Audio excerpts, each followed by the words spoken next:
So we are so happy to have David Reiley as our guest today. I've known David for, I don't know, I want to say like 25 years or something like that, right? I believe I was at the beginning when I was doing research on online auctions, I started doing a search. That's when, Google was very rudimentary at that point. And, finding search returns was, it made you so happy to find a search on something that was interesting to you. But anyway, he was one of the few people that was doing research on online auctions at that point. And he was a young assistant professor. I invited him to give a talk. I remember when I was at Notre Dame, and we had a great time in there. He's been, he's considered one of the pioneers in researching online auctions as well as field experiments. David holds a bachelor's from in astrophysical science from Princeton and a PhD in economics from MIT. And he's also a great bass player, by the way. He is currently the Distinguished Scientist of Advertising and Marketing Science at Sirius XM Pandora. And before that, he held appointments at Google and Yahoo Research. He has also been in the faculty at Arizona, Vanderbilt, visited at Kellogg, and now he also teaches at Berkeley. He has served in the past as a co-editor for Economic Inquiry and Vice President of Information for the Economic Science Association. Many accomplishments in his career, but he's especially proud of leading a successful movement to restore the Pennsylvania Governor's School for the Sciences summer program with private donations after they had actually lost their state funding. So he has also done, quite a bit of research in the economics of charitable giving. He will tell us today about his research at Pandora on consumer sensitivity to those annoying ads that they like to put up. But anyway, all yours, David. Thanks very much. I thought I would start by, before I put up my slides, start by giving you some background about how I came to do what I did in my career. So when I was a graduate student at MIT, I got a job as a research assistant for a couple of professors who had a grant to study the pharmaceutical industry. And what intrigued me about this was that they had negotiated access to a data source that would give data on quantities sold, prices charged, and quantities of advertising purchased by pharmaceutical companies we were working on the anti-ulcer drug market. So I managed to get to work on this data set that had monthly data on price, quantity, advertising in medical journals, and also number of minutes spent detailing the drugs to doctors by salespeople. And I just thought, wow, nobody's had access to this data. We can do some really cool things with these data. Now, my job was to make up for the fact that my professors had not negotiated electronic access to the data. They negotiated that what would happen is David would fly down to Philadelphia, rent a car, drive to King of Prussia, PA, and spend a couple of days in the basement library at Merck Pharmaceuticals, where there were volumes of data, phone book size, if anybody still remembers what a phone book was, and I would grab these. Here's the data for drugstore sales for December 1982. And I'd pull the thing off the shelf and put it on my cart and grab all the relevant books that I needed, wheel the cart over to the photocopier, copy a whole bunch of pages, bring several hundred pages of photocopied, fill my suitcase with photocopies, basically, come back to MIT and then supervise undergraduates who were typing in these numbers. And then it was my job to find all the typos that they had created and fix all the typos and aggregate all of the data to the point where we had one observation per month per drug for each data series, which was super complicated because when you sell Tagamet, you don't just sell 300 milligram tablets, you sell 600 milligram tablets, and you sell them in bottles of 20, and bottles of 40, and bottles of 60, and bottles of 100. And there's the injectables, and so I was aggregating 50 different kinds of things to get a total quantity and an average price. And then after spending 2 years putting together this data set, and I was super excited to learn, can we measure how advertising actually affects sales? I discovered that the data that I had collected could not answer any of the questions I was interested in. And the reason is what econometricians call the endogeneity problem, that if you don't have systematic variation in the things that you care about, like if you want to know if X affects Y, then you need to know you need to make sure that X is varying in a way that's uncorrelated with everything else that might cause Y. Well, that never happens in observational data. And I started getting very frustrated. There are the guys who won the Nobel Prize in economics this year figured out some clever examples of how you can take observational data that arguably can give you good causal inference. But most of the time, you're going to be getting garbage when you look at observational data and try to conclude that X is causing Y. For example, that advertising is causing sales. For example, one problem I ran into, one problem that I ran into when I started studying advertising and sales later on was company says, we are you going to use an econometric model, a marketing mix model, in order to tell how many extra dollars in sales do we get for every dollar that we spend on advertising? And so if you ask them, okay, key question, how does the advertising vary? They say, what do you mean vary? Well, is there different advertising in different cities? Or different amounts of advertising in different weeks? Like what makes advertising be different in one period than another? So we always advertise the same amount.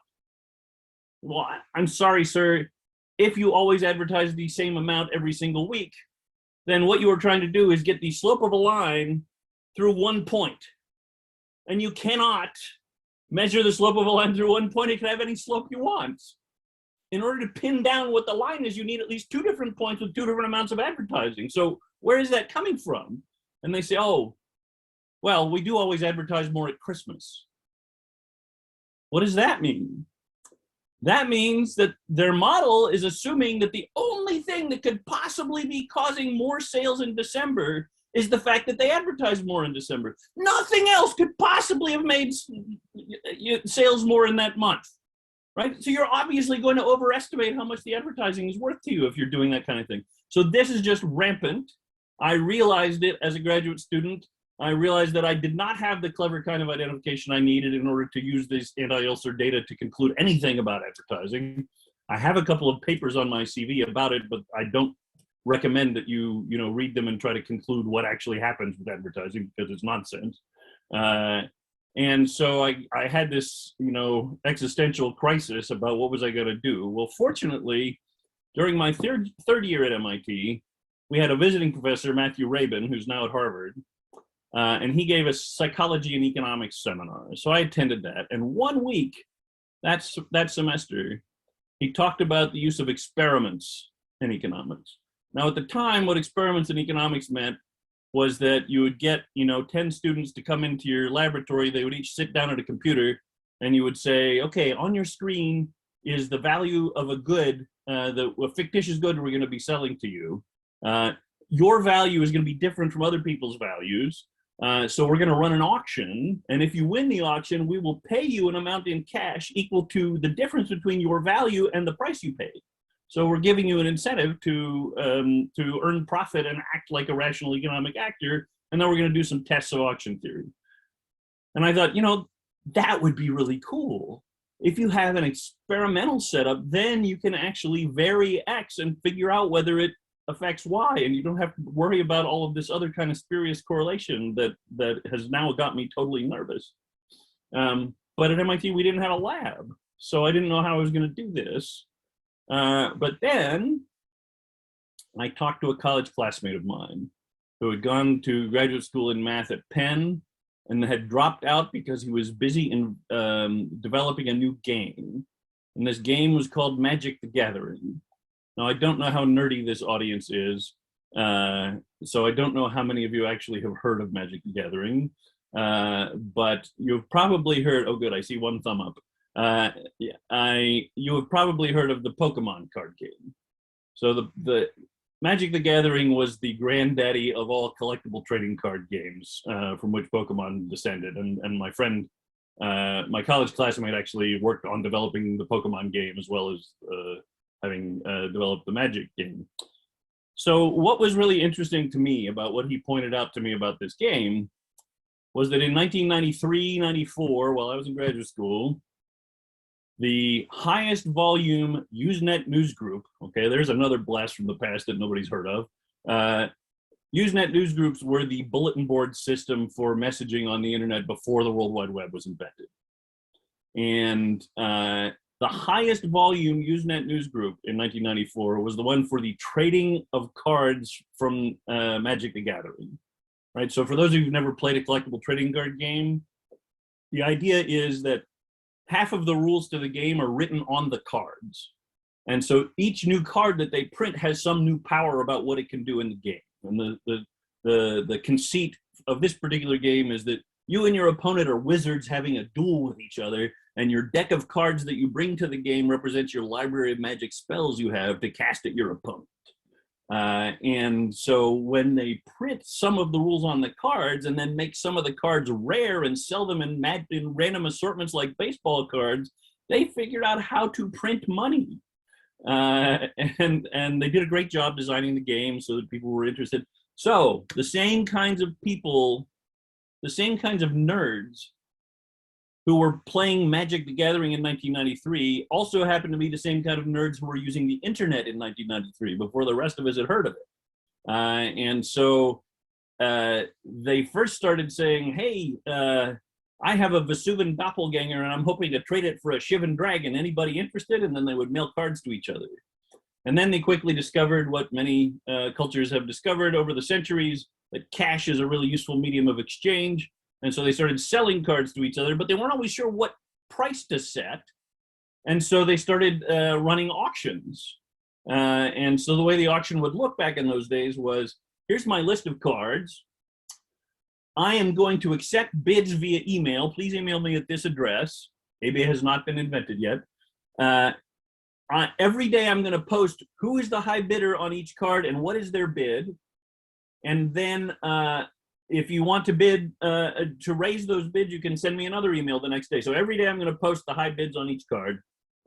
If a card goes a day without a bid, I'm going to put an exclamation point next to the price. That means going once. 2 exclamation points going twice.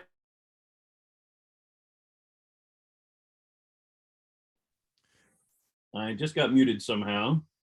How much did I miss? So 1 exclamation point going once, 2 exclamation points going twice, 3 exclamation points. Sorry, third day is sold, and then then the auction's over. Well, I had heard about auction theory, and I had always thought it sounded incredibly boring. But then I saw that people were auctioning off $5 items on the internet, and I thought, wow, auctions could be really big on the internet, because now we've changed, when Sotheby's runs an auction, everybody has to get into the same place at the same time, and that's really expensive. But if you can bid from your computer in an auction that takes a week, wow, that's really interesting. So I started studying up on auction theory. I chucked all the pharmaceutical data, and I used my graduate student stipend to buy Magic the Gathering cards. I auctioned them off in pairs. One auction would be an ascending price auction, and the other auction would be a sealed bid auction.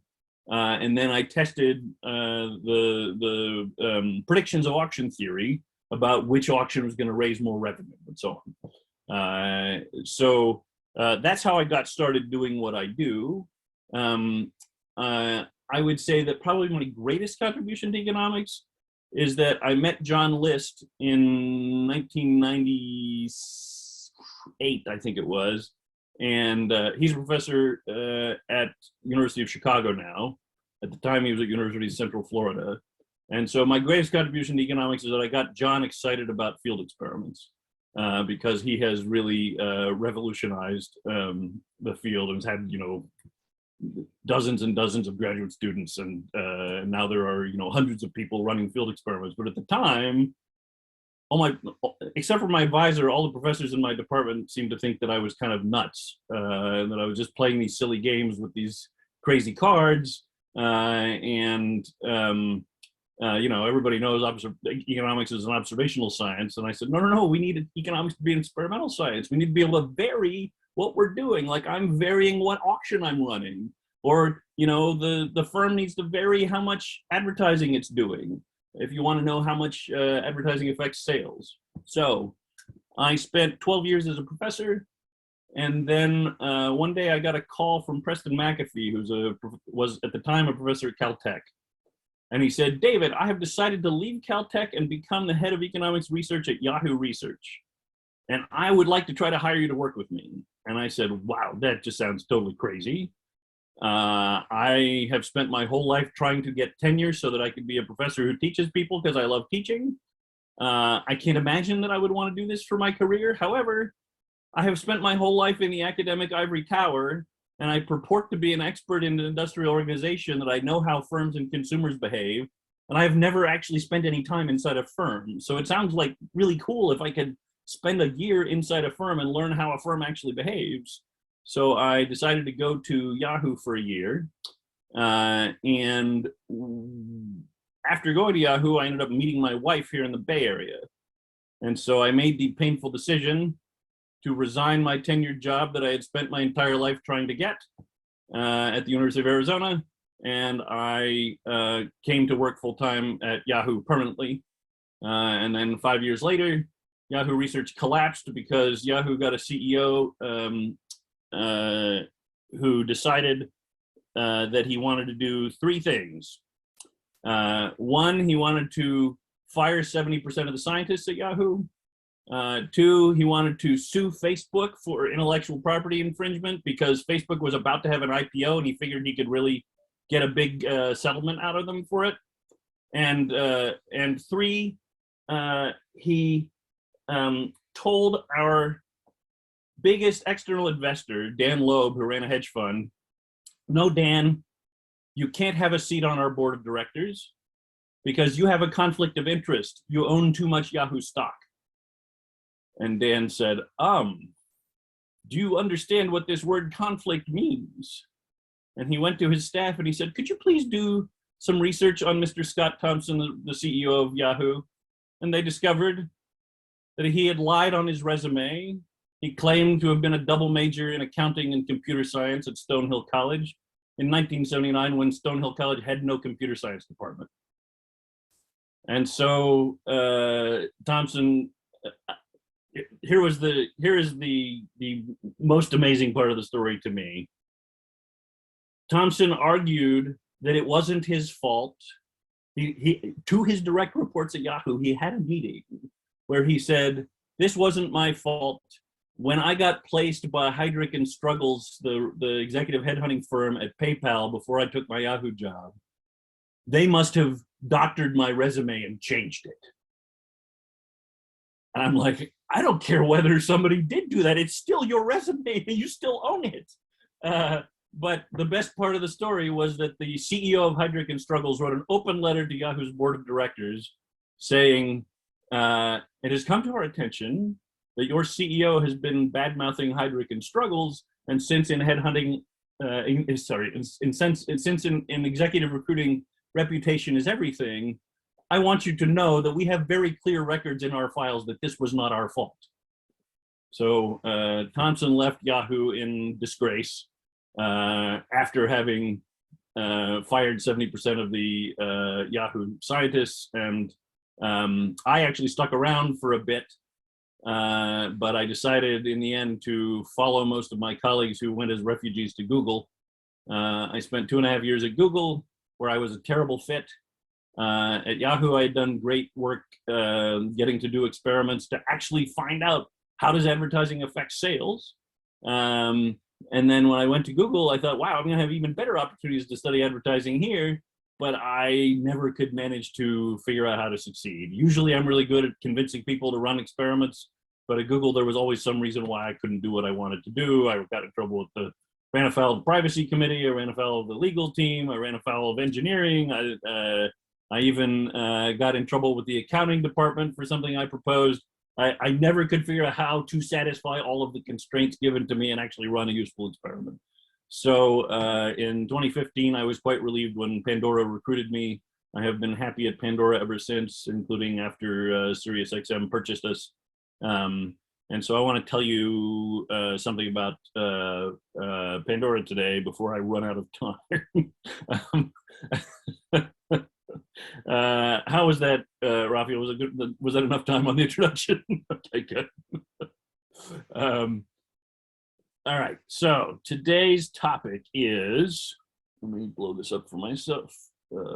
Oops, I want to be in slideshow mode. Okay, so today's topic is measuring consumer sensitivity to audio ads using a field experiment on Pandora Internet Radio. And so this is my favorite experiment I have ever run in my career, and I'll show you why over the course of this. My co-authors on this are two, oh my gosh, I totally forgot to update Jason.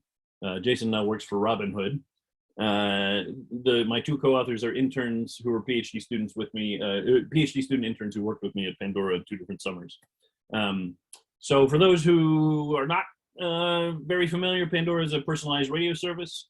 We launched in 2005. You tell us an artist or a song that you like, and we will create a radio station for you, a personalized one based on it. And if you give us thumbs up or thumbs down on different songs, it will help us improve our recommendations for you.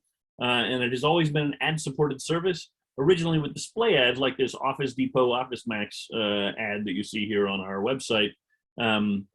But in 2007, we developed an early iPhone app, and we realized that we needed audio ads for those who listen without looking at the screen. You're walking around with your iPhone in your pocket, like when I'm on BART commuting to work.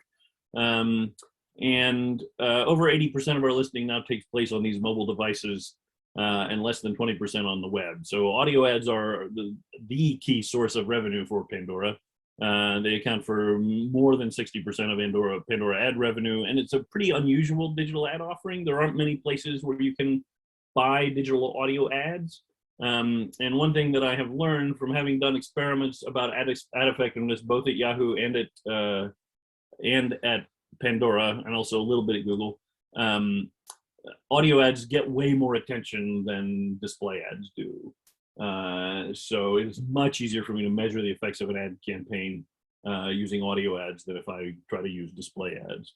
So at the time we ran this experiment, we had a default ad load policy that we would schedule 4 commercial interruptions, or pods. So I'm gonna use pods as a shorthand for a commercial break per hour, and we would alternate 1 or 2 ads per pod. So the first break has only 1 ad, the second break has 2, the third break has 1, the fourth break has 2, and so on. So I'm going to call that 1.5 ads per pod on average. Now, not all ad slots get filled. There is no spot market auction for audio ads the way there is for display ads or search ads. So we take orders that say, Home Depot wants us to deliver 10 million ads to men aged 25 to 54 in the following cities on the following dates, and then we have to figure out how to deliver those ads to that target segment of people within that time period. And there's no way for us to fill every single ad slot while we're respecting all the constraints of all the different forward bought ad campaigns that we sell. So sometimes we just leave an ad slot blank. And then the exact timing of ads depends on when the next song finishes. So when I say we scheduled 4 per hour, what I really mean is we had a 15-minute timer that we start whenever we hear the most recent ad. When the timer expires, we say, okay, as soon as the next song ends, we're going to play more ads. So if you happen to be listening to, Mahler's Fifth Symphony and you've got a 20-minute movement going on, you might wait an extra 15 minutes before the next ad break comes. Okay, so the big question here is, how sensitive are listeners to the quantity of advertising? And this is a key question for Pandora to know the answer to. If we consider the number of ads per hour to be the price of listening to Pandora, which is a free service, unless you decide to pay us $5 a month to get rid of the ads, then what we're estimating here is the demand curve for ad-supported Pandora. So we're going to vary this price across listeners, keeping consistent treatment assignment for 20 months until the treatment effects finally stabilized, converged. And so this experiment, this is the first of 3 ad load experiments I've done at Pandora, and I've gotten this one approved to talk about externally. So this one ran from 2014 to 2016. We had over 1 million listeners per treatment group with 10 different treatment groups, and each group is 1% of listeners. So the way it works is we include in our data set everyone who listens at all to ad-supported Pandora during the treatment period, even if they subsequently started paying us for a subscription, even if they weren't listening at the beginning of the period, but they just joined us as a new listener in 2015 sometime. Everybody who got assigned to that treatment group is included in this analysis I'm going to do today. So we implemented a 3x3 experimental design where we independently vary the number of ads per pod, 1, 1.5, or 2, and the number of pods per hour, either 3, 4, or 6. And what I really mean by this is 20-minute timer, 15-minute timer, 10-minute timer.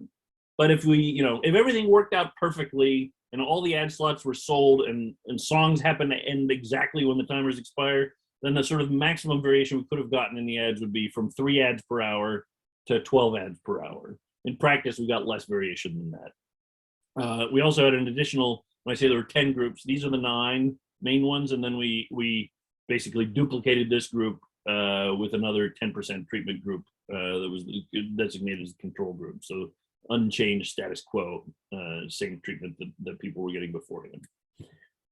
Okay, so every time I run an experiment, the first thing I want to do is check to see, did I succeed at getting identical looking groups of people in each treatment group?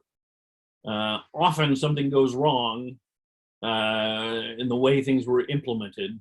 My friend Esther Duflo, who won the Nobel Prize a couple of years ago, did one experiment with providing incentive compensation to nurses at hospitals in India.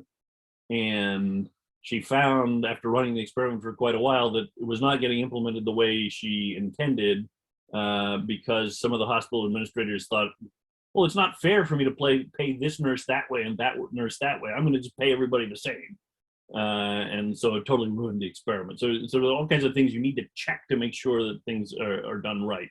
One thing that could happen is we, accidentally let too many people, we accidentally, I'm not having a hard time coming up with a good example for this one. When I do ad effectiveness experiments, one thing that can go wrong is that we play ads to the treatment group and then we try to play placebo ads to the control group so that we will know who are all the people that actually got the ad. And then often something goes slightly wrong, like they didn't get the targeting to be exactly the same. It was 18 to 54 in the treatment and 25 to 54 in control. And then, they don't match on age and they don't match on other characteristics either. So here I want to check, does everybody match across treatment groups? So you can see total hours listened. This norm means that I've normalized everything. The company didn't want to reveal exactly what were the average hours listened by Pandora listeners during this period. So I normalized it to be 100 in the control group. And so then in the lowest ad load group, we got 100.04, and in the highest ad load group, we also got 100.04. You can see these are standard errors. So a 95% confidence interval would be 100.04 plus or minus 2 times the standard error. So, 100 plus or minus 0.4. And so everything is clearly within the margin of error you would expect when you randomize. Same thing for days active. We got 100 in control, 99.99 in the lowest group, 99.93 in the highest load ad load group, and so on. And so I'm only showing you the 3 groups, control plus the 2 most extreme ad load treatments. We recall had 10 different ad load treatments. And so what we do is a chi-squared test to test all 10 groups and ask, are these variables equal across all 10 treatment groups? And we can't reject that null hypothesis in any case. So things look really good that we implemented the experiment correctly. And you can see here's my sample size, 18 million people in control, 1.8 million in this group, 1.8 million in that group. And in fact, all 9 of my treatment groups have 1.8 million people in them. Okay. And now my computer is getting grumpy with me. All right. Next thing we do is verify that we actually did vary the treatment correctly. So now I'm going to look after we started. So that previous slide was before we started running the experiment. The people that we tagged as having been experimented on, what did they look like before the experiment started? They look just the same as each other on hours listened, everything else. Now we want to see during the experiment, do we see differences in what the listeners were experiencing in terms of number of ads? And the answer is yes. In control, the average number, you saw on my graph that if the stars completely align, we would get 6 ads per hour here, but that's with the timer always expiring at the end of a song and every slot being filled. In fact, what we got was 3.6 ads per hour. And then in the lowest ad load group, we get 2.7 ads per hour. In the highest ad load group, we get 5 ads per hour. So that's highly statistically significant. We basically almost doubled the ad load from the lowest group to the highest group. Number of pods per hour, 3, 2.6, 3.5. Ad capacity per hour, if we had filled every slot, what it would look like? Well, the lowest is 3.6, the middle is 5.3, the highest ad load is 8.1, and so on. So we really did increase the amount of treatment. And then we look at statistics to see, is there an effect of X on Y? Here, X is how many ads per hour are you listening to, and Y is how many total hours do you listen in the month at the end of the experiment. And so in the final month, if control is 100 hours, then we find that the lowest ad load group had 101.7. So a 1.7% increase in hours listened if we lowered your ad load from 3.6 down to 2.7 per hour over this 18-month period. Highest ad load group gets almost a 3% reduction in listening hours. 97.17 is how many normalized hours they're listening. Similar thing happens with days active. The magnitude of the change is a little bit smaller for number of days as opposed to number of hours, but we clearly get big treatment effects, much bigger than the standard errors and the size of the 95% confidence interval you would get. And so as expected, more ads results in less consumption of Pandora by listeners. We see evidence of a downward sloping demand curve. And I like to say this is the best demand curve I have ever seen estimated. And let me show it to you in more detail, because when do you ever have a company randomize the price being charged to people and then carefully measure the outcomes? It never happens. People are always sort of guessing what does their demand curve look like. Here I've actually found the whole thing. So I'll show you the demand curve in a minute, but first I want to remind you of what's complicated about analyzing this experiment. We don't have complete control over ad delivery.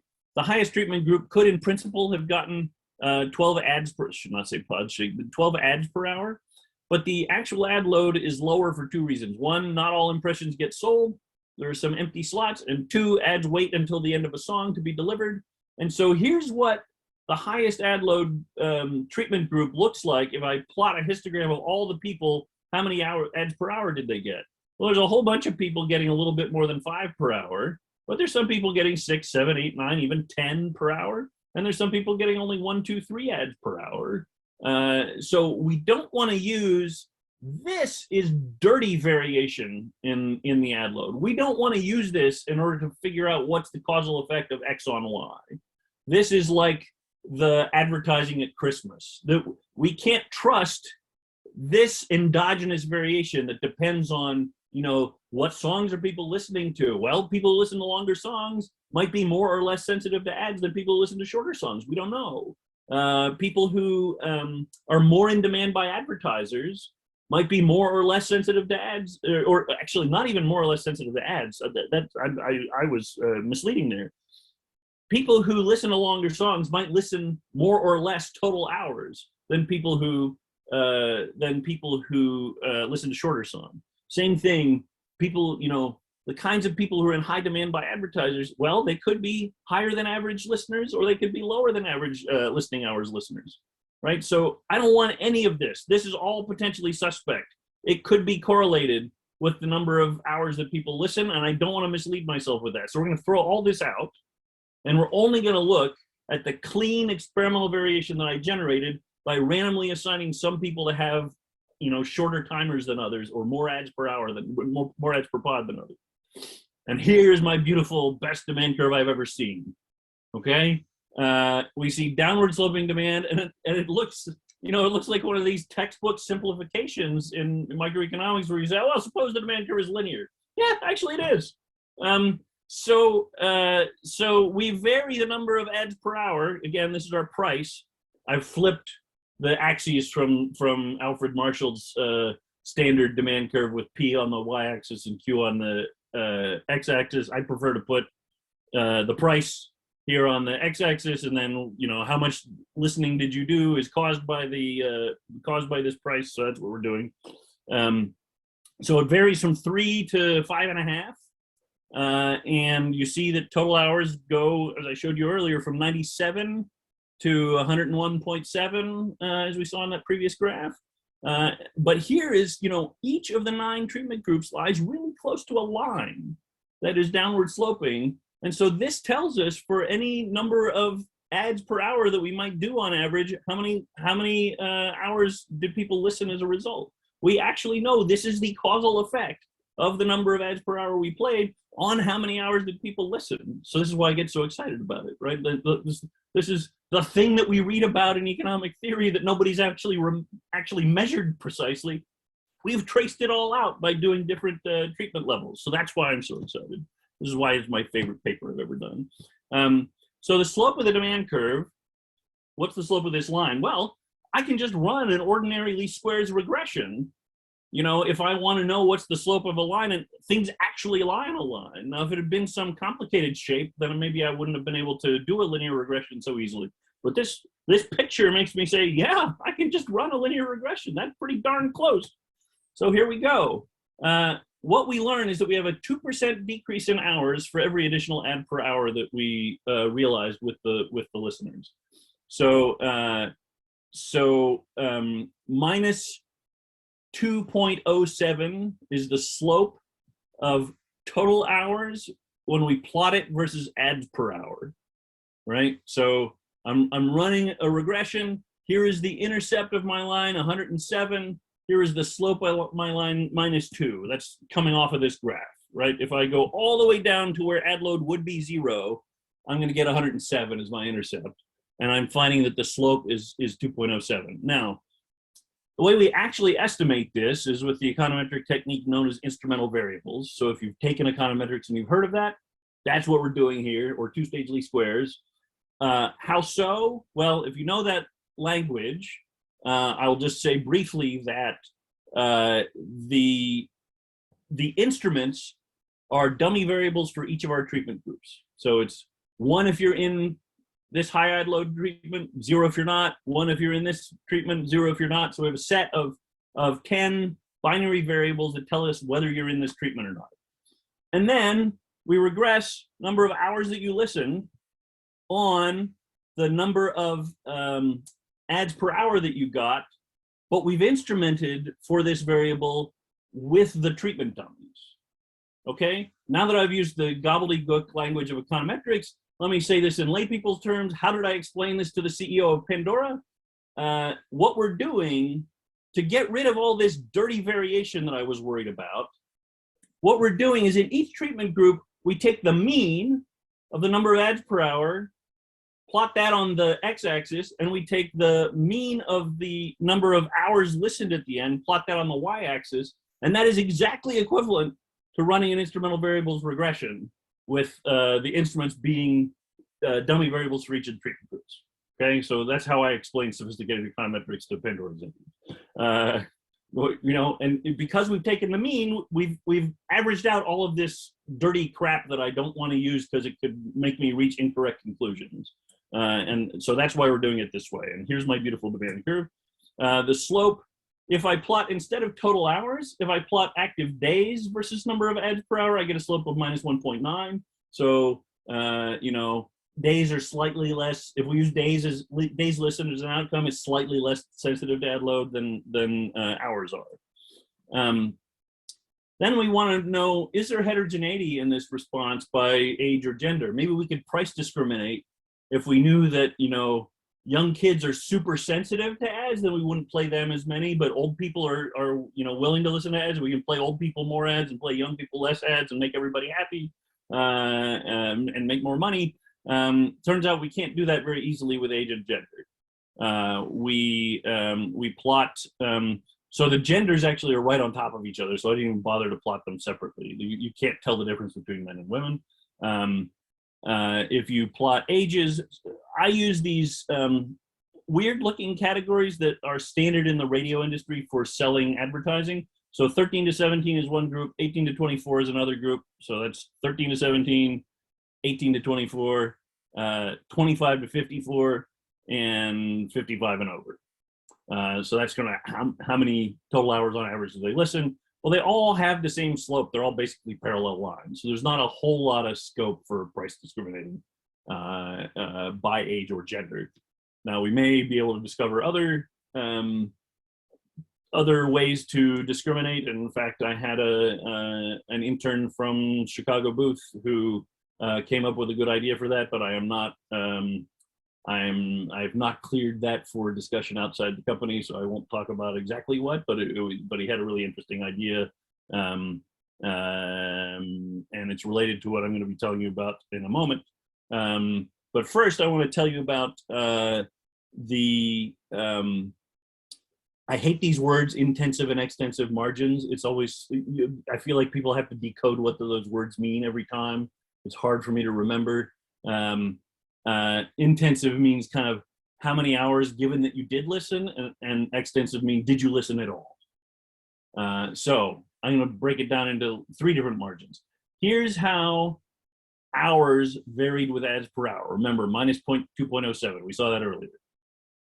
Okay, the coarsest thing I can do is, you know, this is the extensive margin. Did you listen at all in the final month of the experiment? That had a slope of only minus 0.91 in percentage terms. You know, remember this is measured out of 100. Okay, well, given that you were active, how many days did you listen? So out of these 35 million people, only 14 million were actually active in the last month of the experiment. Out of these 14 million people, if I look at number of days you listened as a function of the number of ads per hour, I get another minus 0.94. And then if I ask for these 14 million people, how did the hours per day vary with the ads per hour? That was minus 0.4. So this 2.1 treatment effect can be decomposed into 3 things. 45% of it is listeners stopped listening entirely. 40% of it is listeners listen fewer days per month, and 15% of it is listeners listen fewer hours per active day. So that's how the effects break down. Why did we run this experiment for so long? Most tech companies will run an experiment for a week, maybe a month, a quarter at the most. I insisted on keeping this thing running for 20 months. Here's the reason. We start the experiment. Here's the highest ad load group. Here's the lowest ad load group. And this is the control, normalized again to the control. You can see from June to August to November to February, things are still going down. They're getting bigger and bigger differences compared to the control group. And what's the question we want to know the answer to? Suppose we permanently increase the number of ads that we're playing to our listeners. What should we expect the long run number of listening hours to be? If we make a permanent change, what should we expect the long run to be? So we had to run this for over a year until things flattened out, and we felt like, okay, this must be the long run. You know, things aren't changing anymore. Same thing up here. Things aren't changing anymore. I'll skip over this one because I don't have time. So if we had stopped the experiment early, we would have underestimated our ad sensitivity. So now I'm actually plotting I'm plotting the point estimate for how sensitive people were. It eventually became 2.07. I'm plotting that as a function of time. So if we had stopped the experiment here, we would have gotten minus 0.5. If I'd stopped the experiment here, we would have gotten, minus 1. And we didn't get all the way down to minus 2 until we'd run the experiment for a year.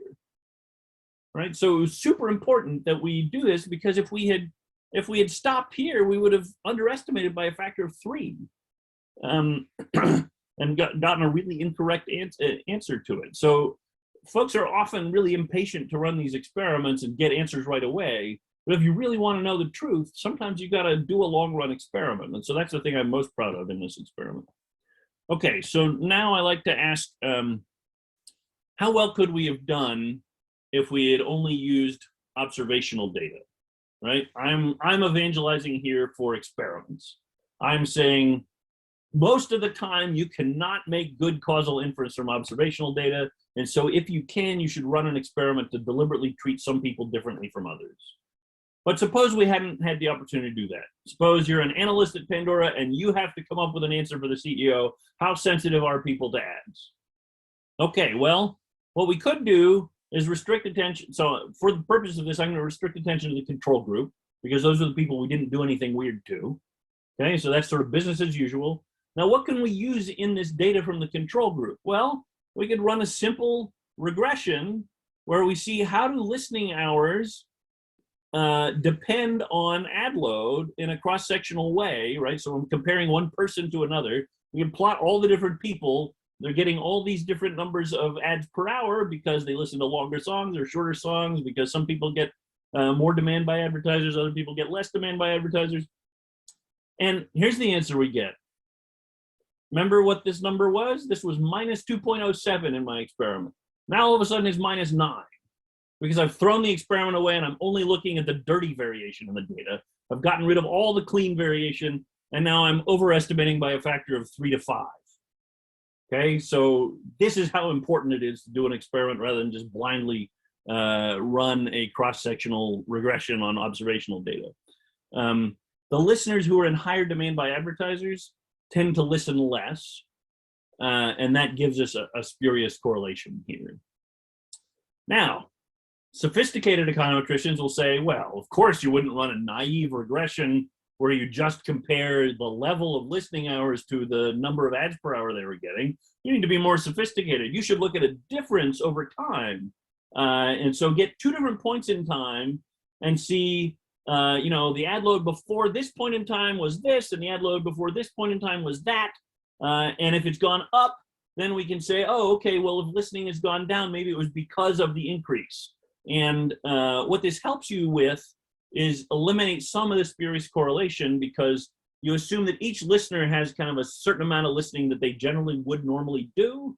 And then if that's constant over time, then any changes in ad load should produce changes in listening. Now, the problem is, if we want to do that, how do you know what time scale to use? Because it turns out that people react slowly to changes in ad load. So should we use a week between observations, or a month, or 6 months? So the experiment helps me both to generate the exogenous variation in data, that's clean variation in data, so I can be sure that nothing else is causing listening hours to change other than the ad load, because everybody else is identical. I've randomized 1 million people into each group, and that population must be identical in each group.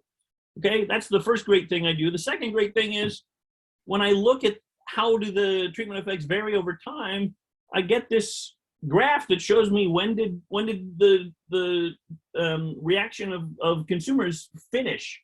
When did I finally get the answer that I want? And so this tells me that the right time scale is like a year or 18 months. So in fact, we decided to use the whole experiment. We're going to give the panel estimator its best shot by using 20 months between the observations. So we did 2 observations per listener. June 2014 listening versus May 2014 ad load. So it's a little lopsided, as you'll see in a moment. And then April darn it, there's a typo here. This should be April 2016 listening versus, sorry, I'm pointing with my finger and none of you can see what I'm doing. Let me use the cursor. June 2014 listening versus May 2014 ad load. So what was the ad load you had in the month before we're going to observe your listening? And then June 2014 through March 2016 ad load versus April 2016 listening. Sorry for the typo. I must be using an old version of the slide. Sorry. And so we're going to ensure a balanced panel here. We're going to make sure everybody in this has 2 observations by we drop anyone who was inactive in May 2014. So now instead of 36 million observations, I only have 14 million observations. And you know, the result for active days is not bad. We're looking to get something like 1.9 and we got 2.3. So not totally ridiculous, especially since the standard error is 0.03. Well, okay, it's still wrong, but it's not that wrong. But total hours is still really, really wrong. We're supposed to get 2.07 and we got 6.6. Okay, so I know the truth from the experiment, and now I ask what would have happened if I'd done, you know, the best I could with observational data, and it's still really lousy. So the heterogeneity in listening hours has to be correlated with ad load in some time varying way. And actually, one of my colleagues at Pandora, who subsequently joined, helped me figure out what this thing is. So what happens on Pandora is if you listen for a really long time in a given day, we might run out of ads that you're eligible to hear because each advertiser typically puts frequency caps on their campaigns. And so the typical frequency cap says, I don't want anybody to hear this thing more than once an hour. I don't want anybody to hear it more than 3 times a day. And I don't want anybody to hear it more than 15 times a week. Okay, so what happens is you're listening over the course of a day. Well, if you're only eligible for like 15 different ad campaigns, and we're playing you, eight ads per hour. Well, after a certain number of hours, you're going to have capped out all of your 15 campaigns. You've already heard all 3 of them, all 15 of them 3 times each. And so we're going to have a period late at night, if you're listening a really long time, where we're not playing you any ads at all.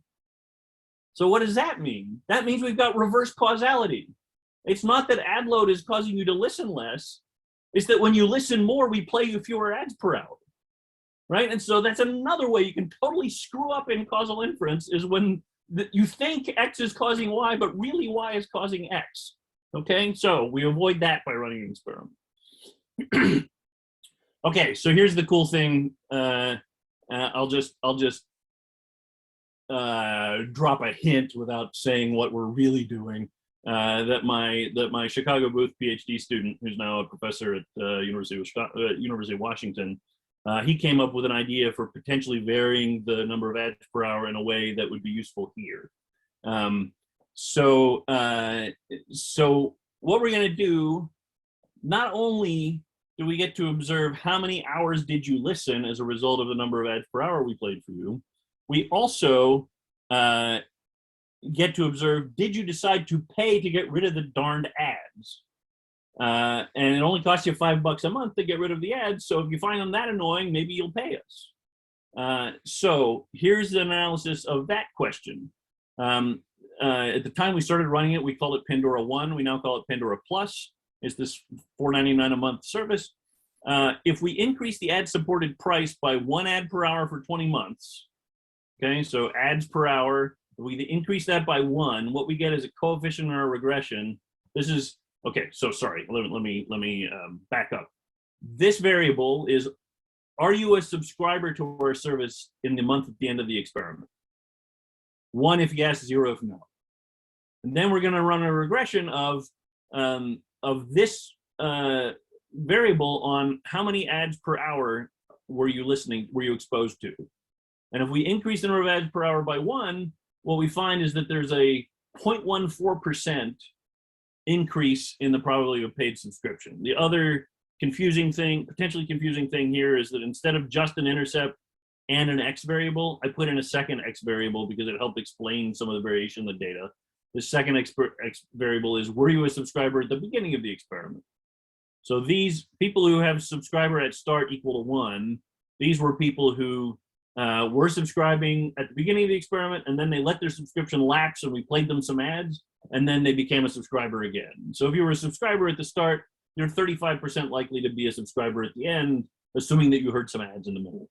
And so that helps us explain some of the data and makes our standard error here smaller.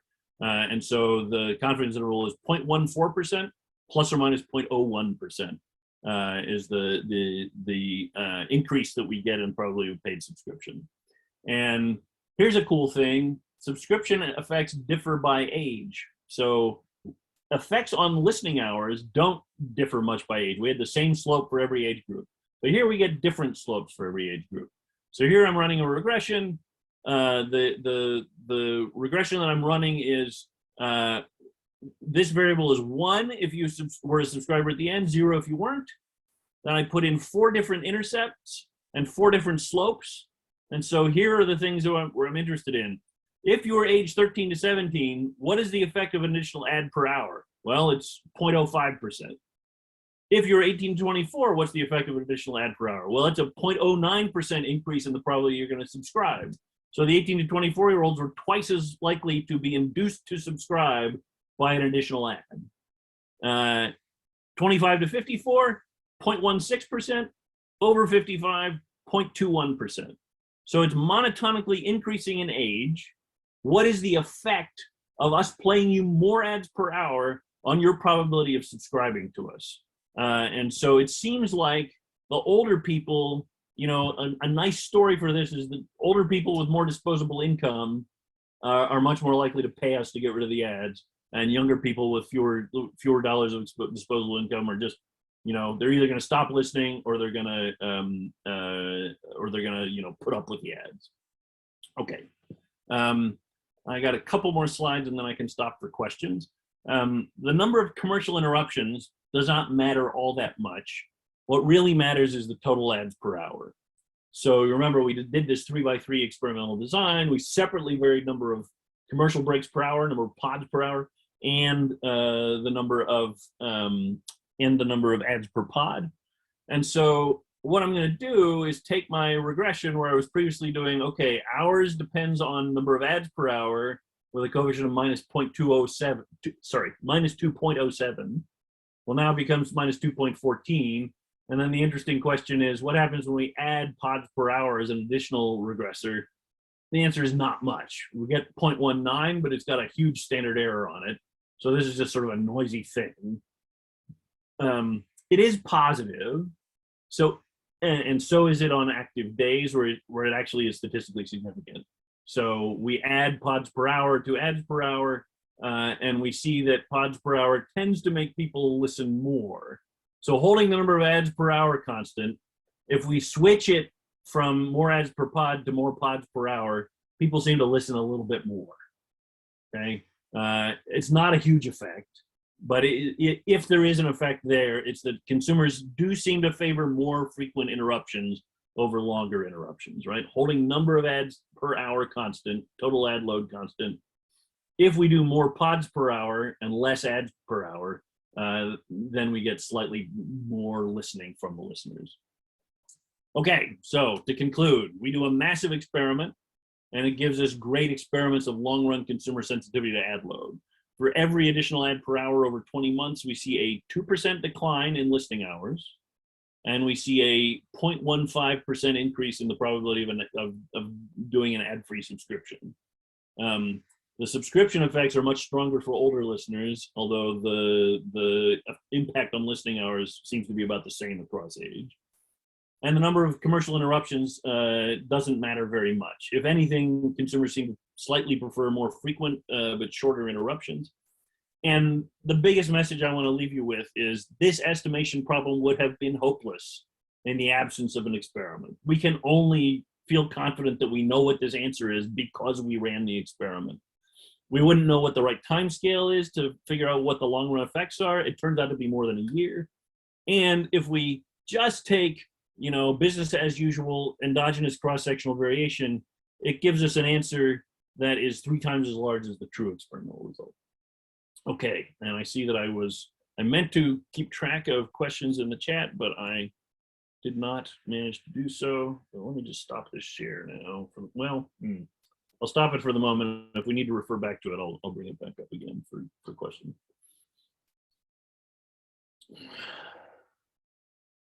Okay. So I think I answered the what year was this? It was 2014 to 2016. Is there anyone who hasn't heard of it? Yeah, when I give this talk in Europe, nobody's heard of it because we don't exist in Europe.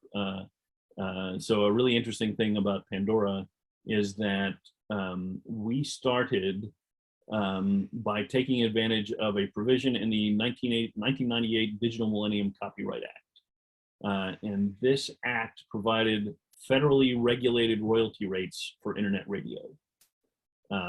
So Spotify, who provides on-demand listening, pays way higher royalty rates than we do because the government guarantees us that we can play any song we want as long as we pay the record labels just a little bit more than 0.2 cents per spin that we do, per track spin.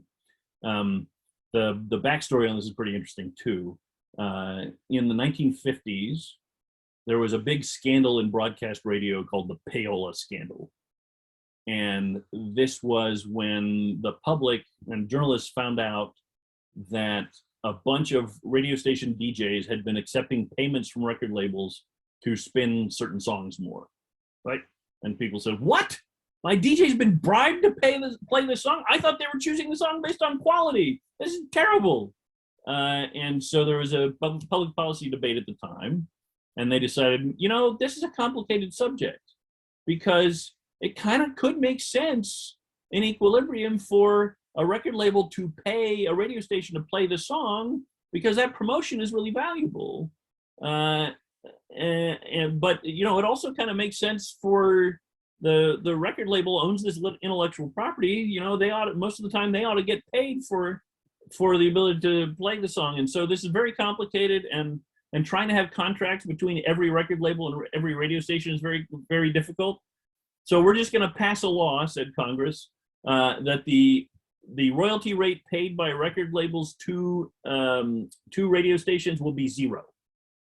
And so in broadcast radio, it has been zero ever since about 1960. Radio stations do have to pay a small amount of royalties to songwriters through ASCAP and BMI, the publishing rights organizations. But in terms of record labels for the sound recordings, the labels are not allowed to pay the radio stations to play the thing, and the radio stations don't have to pay the record labels for the right to do it. It's a government guaranteed right. Okay, so in 1998, the internet has been born. Broadcast radio stations are starting to put their streams online, and the record labels say, okay, wait a minute. We sort of think this zero royalty rate thing has been unfair to begin with, and it's about to get even more unfair because clearly with digital technology, radio stations can start to personalize what songs people hear.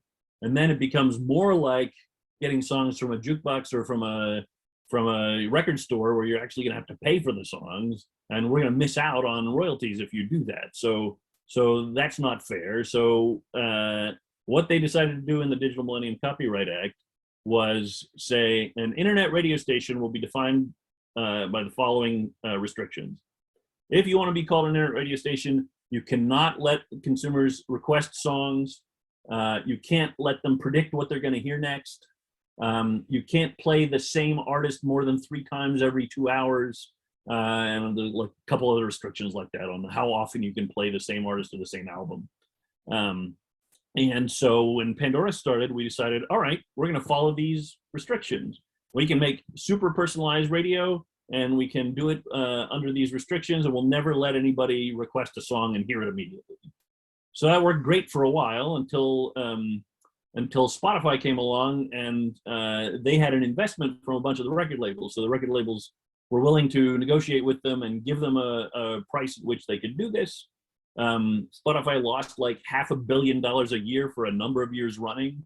They were a very unprofitable company until very recently. But folks got really into Spotify, and at the same time, YouTube was doing the same thing, right? They got all of these songs online, and then they did their video advertising before each song. And so there was a lot of on-demand listening. So one thing that Pandora has had as a challenge is that now that people have gotten used to requesting a song from a streaming service and hearing it right away, they get impatient with us. Well, how come you're not playing that song for me? And the reason is we committed ourselves to this royalty rate structure for doing internet radio.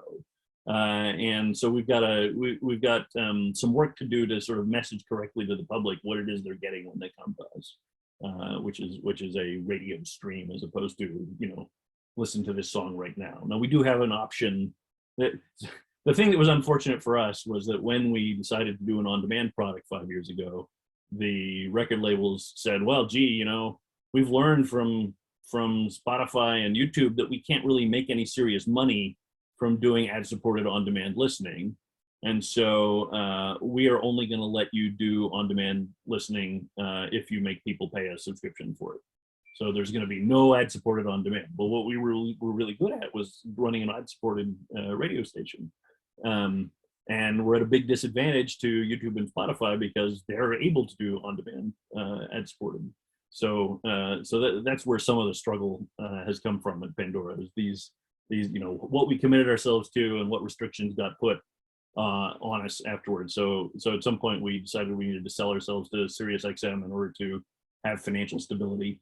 And we've been working together with SiriusXM to figure out what product offerings we can develop that are going to wow consumers into the future. Okay, let's see.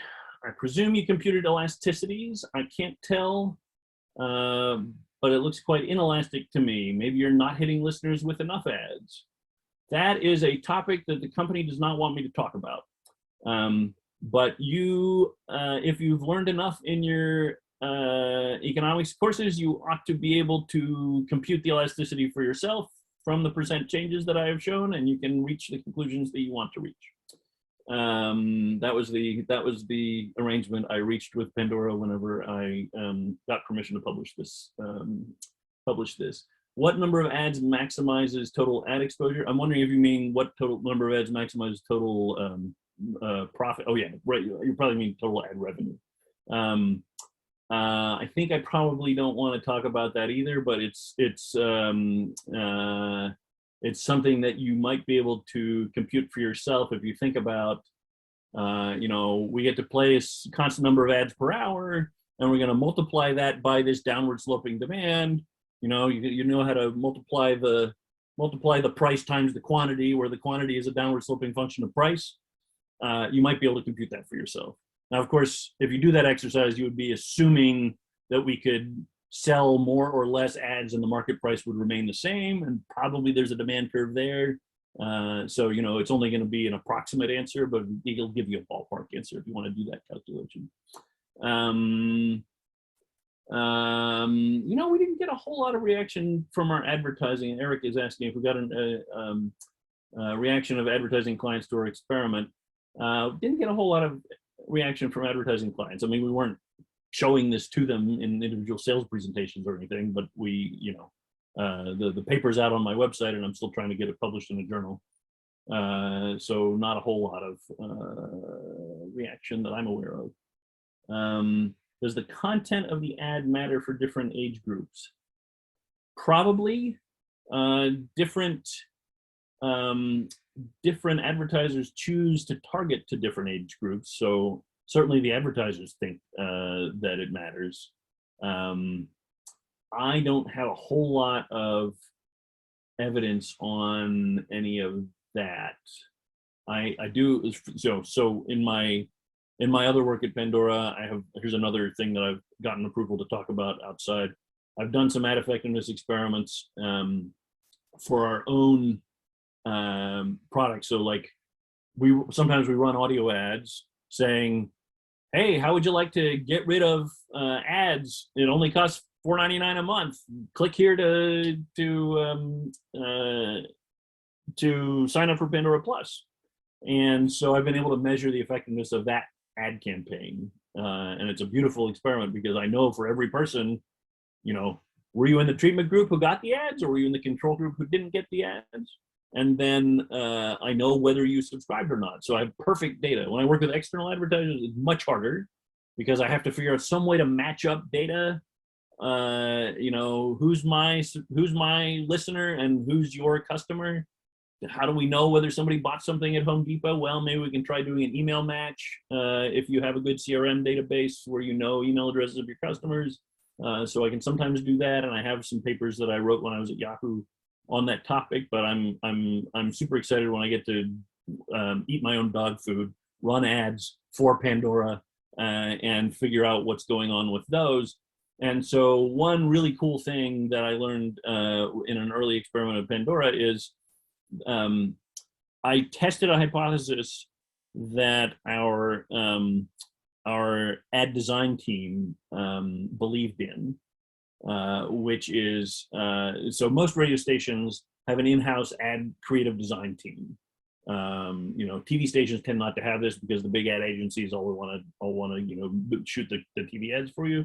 But radio is kind of not as cool, and so we have a team that develops radio ads, audio ads for our advertisers. And they said one thing that we know that really matters is sound design. And I said, well, what do you mean? So, well, sound effects, music bed, all these things really make an ad much more valuable. And I said, we should test that. And so we ran one ad that said, with Pandora Plus, you get offline listening. What does that mean? That means that when you have to turn off your data plan in order to, when you have to go into airplane mode to get on an airplane, you can still listen to your favorite tunes.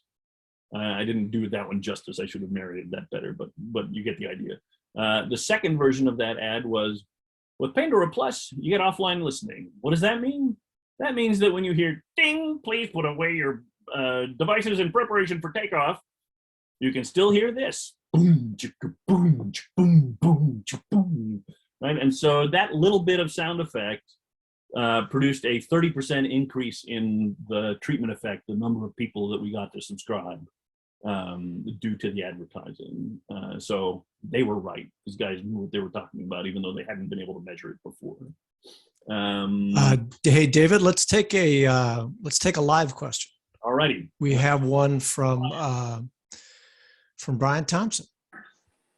Great, thank you, Dave. This is really interesting. Like the introduction alone was definitely more than worthwhile.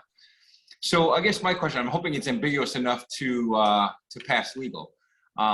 Should we think about the $5 a month as more like a market-driven, elasticity-supported number, or more as like an internal cost, opportunity cost to not be able to reach people? Or I guess maybe some combination of both. Well, what do you mean by opportunity cost of not being able to reach Well, people? the opportunity cost to not be able to advertise. Sell ads. Yeah. Not to be able to monetize with ads. I think it probably depends on both of them, but it does not depend on them in a way that has ever been super explicitly calculated, right? Like, I know with great precision how much less people are going to listen when I play them more ads. We don't have any such experiment for what should the price of Pandora Plus be. Nobody's ever run the experiment of, oh, well, let's try $6 a month. Let's try $4 a month. It's all kind of like, yeah, this seems like it's about right. The people did calculations both of the opportunity cost in ad revenue and also of how much we think the market is willing to bear, but it's kind of guesswork, and it's not supported by nearly as solid of analysis as we have in this experiment. Great, thanks. All right, let's go to Raphael. Okay, David, I have a question about kind of like the behavioral component here. So we know, I mean, effectively that these ads are prices, right? But I mean, nominally, they're just annoyances, right? So, and the way different people process an annoyance and turn it into a price may be very heterogeneous, right? I mean, maybe people get more desensitized, maybe there's an increasing marginal cost. So can you talk a little bit about that? Okay, well, I did show one thing in the talk about that, which is, different ages and genders don't seem different in their sensitivity. More than that, yeah, I mean, we could try to be more careful with that. There is it's a tricky business to go hunting for heterogeneous treatment effects, because how many of you know the XKCD comic strip? Oh, not very many of you. Okay. I'm going to show you a good one. So the stuff that you're asking about in terms of do different people have different sensitivities, I want to show you my favorite comic strip that illustrates the difficult problem. So I'll share my screen here. Put it here. Okay, so here's the comic strip. Woman claims jelly beans cause acne. Scientists investigate. Well, we found no link between jelly beans and acne with a p-value of greater than 0.05. Well, that settles that. Well, I don't know. I hear it's only a certain color that causes it. Okay, scientists. No link between purple jelly beans and acne. We found no link between brown jelly beans and acne. We found no link between pink jelly beans and acne. Blue, teal, salmon, red, turquoise, magenta, yellow, and we keep going. And eventually, we go. We found no link between orange jelly beans and acne. But in the middle, buried here, I lost it. Where is it? Yellow, mauve, green. We found a link between green jelly beans and acne, p less than 0.05. Whoa! News, green jelly beans linked to acne, 95% confidence, only 5% chance of a coincidence. But we just did 20 tests. So if one of them comes out, you should expect that to be true, and it doesn't mean that green jelly beans cause acne. Okay, so I have to worry about that problem whenever I go looking for heterogeneous treatment effects. One thing I'd like to do is run a machine learning model where I look at what seem to be the treatment effects for various different subgroups of the population. People who listen to rap, people who listen at least 8 days a month, people who've been on the service for at least 10 years. Do those different groups have different amounts of ad sensitivity? But I've got to be really careful to discipline myself about this, and it's hard. There are some new statistical techniques that try to do honest causal inference, even though you're going fishing for a whole bunch of different hypothesis tests. Because I don't want to just end up saying, left-handed 13-year-old girls who live in Iowa have a super high sensitivity to ads, when it's really just a total coincidence because I divided my data up a billion different ways.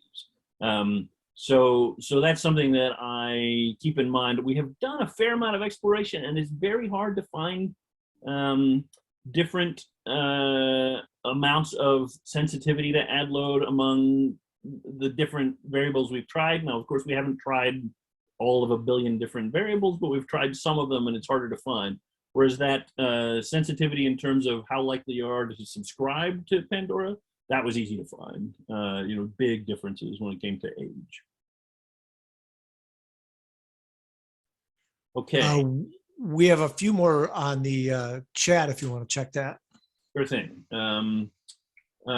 Nicole, do you want to resend yours to the whole group so that they can see it for reference? You accidentally privately sent it, I think. I sent you, do you want the type of advertisement or do you want the skills in uTorrent?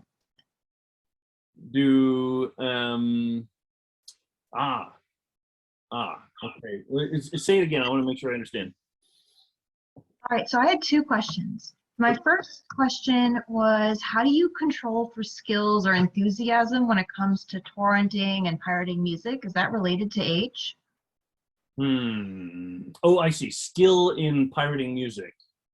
And how do I control for that? Well, I don't need to control for it in the sense that I'm randomizing. And so, if 15-year-olds are really good at pirating music and so they have no patience for ads on Pandora, the 15-year-olds in my 5 ads per hour treatment group, there's just as many of them as there are in my 2.7 ads per hour treatment group. So that's why randomization helps me.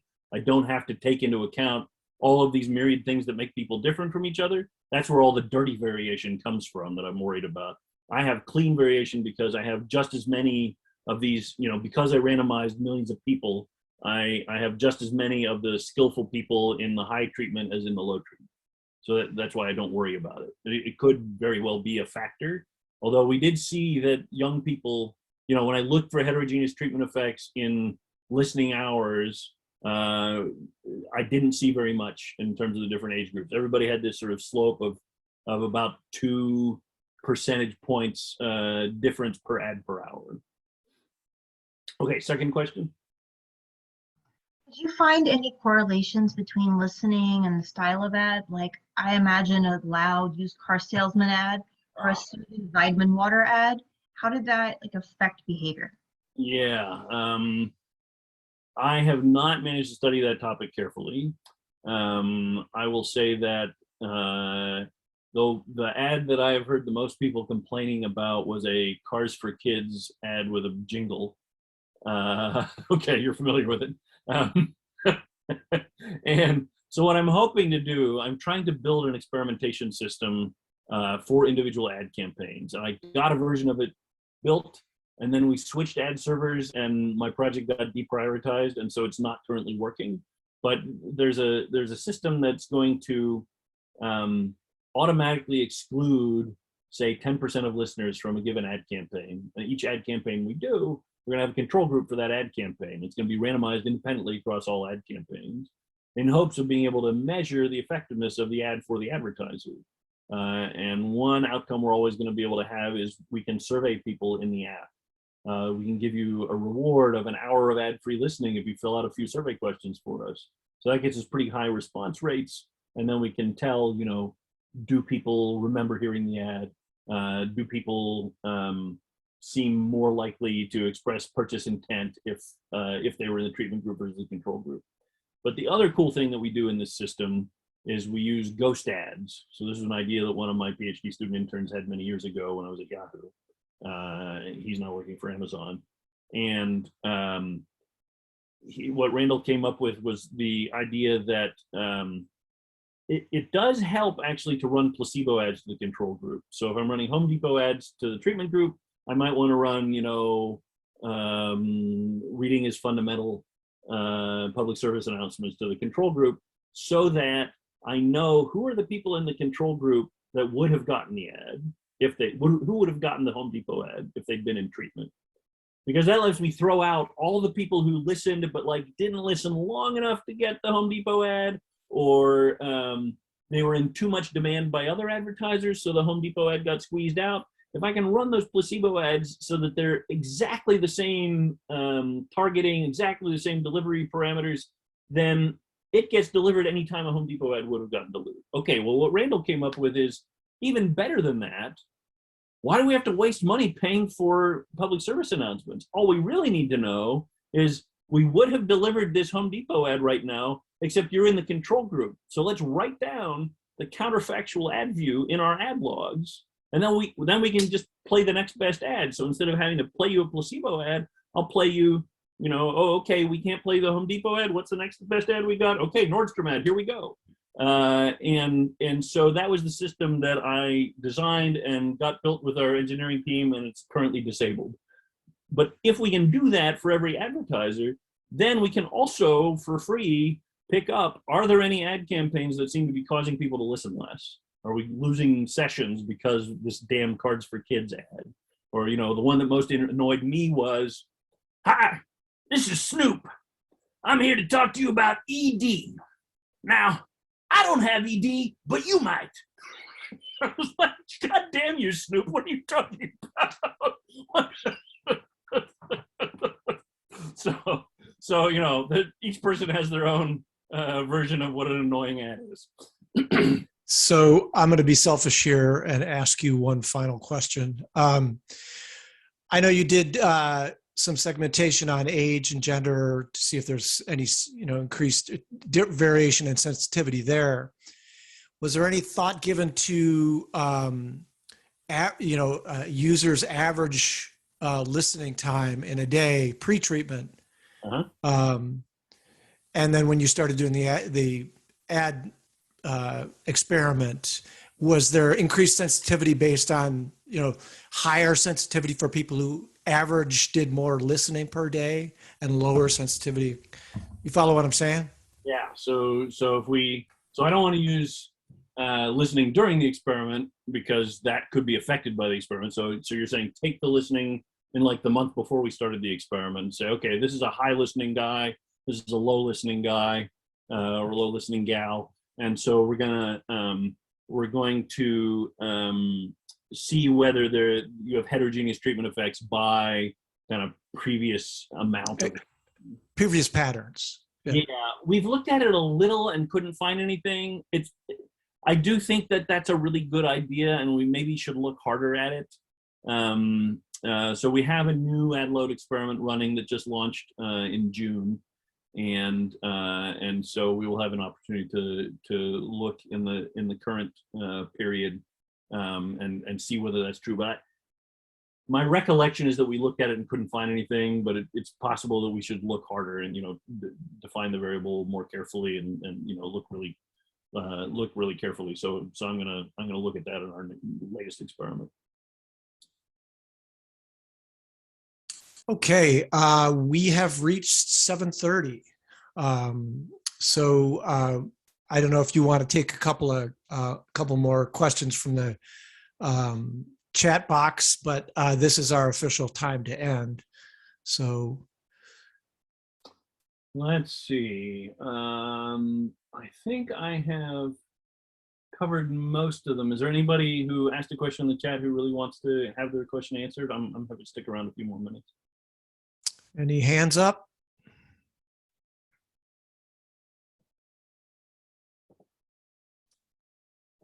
Anyone? David is happy to take a couple more questions if, yeah. Okay. John? John? Yeah, David, first of all, thank you. This has just been wonderful. I wish I had you for my instructor for econometrics back in the day. And I was particularly struck by the fact that when you were looking at the effect on subscribers, that you were willing to put great confidence in a regression with an absolutely tiny R squared, which I think for all the students here is a very, very important, but sort of skated over that, but that was awfully important, I think. So my actual question is whether, given that we have Spotify in the market now, as you noted, are you worried that your previous elasticities that your previous experiment needs to be rerun in a different context? Yeah, and that's why I'm launched a new experiment in June. I am in fact worried that things could be changing over time. So I ran one experiment from 2014 to 2016. Actually, they launched the experiment before I was hired. When they told me that they had started this experiment, I said, this is the kind of company I want to work for, because so few companies are willing to do this kind of bold experiment to learn what we need to learn. So we had one experiment from 2014 to 2016. We did another one from 2016 to 2018. And we just launched one this summer. We had, like, for a 3-year period, I had this frustrating period where a bunch of systems were being changed or about to be changed, and we were afraid we couldn't run a long-term experiment. And so I waited 3 years, and I'm like, okay, now that we have everything stable, we got to launch a new experiment so we can be sure that things work. But when we replicated some of the treatments from 2014 to 2016, when we replicated them in 2016 to 2018, it was stable. So during that period, nothing had changed. And yeah, I don't care whether my R squared is 10 to the minus 5. As long as we see a statistically significant difference, what I'm looking for is a difference in means. And the fact that I can't explain all of the different reasons that, some people listen 10 minutes per month and other people listen, 50 hours per month. The fact that I don't know how to explain that difference, I don't care. What I care about is the fact that this average group of people getting this treatment differs in their listening from this average group of people getting that treatment. So thanks for pointing out the thing about the R squared.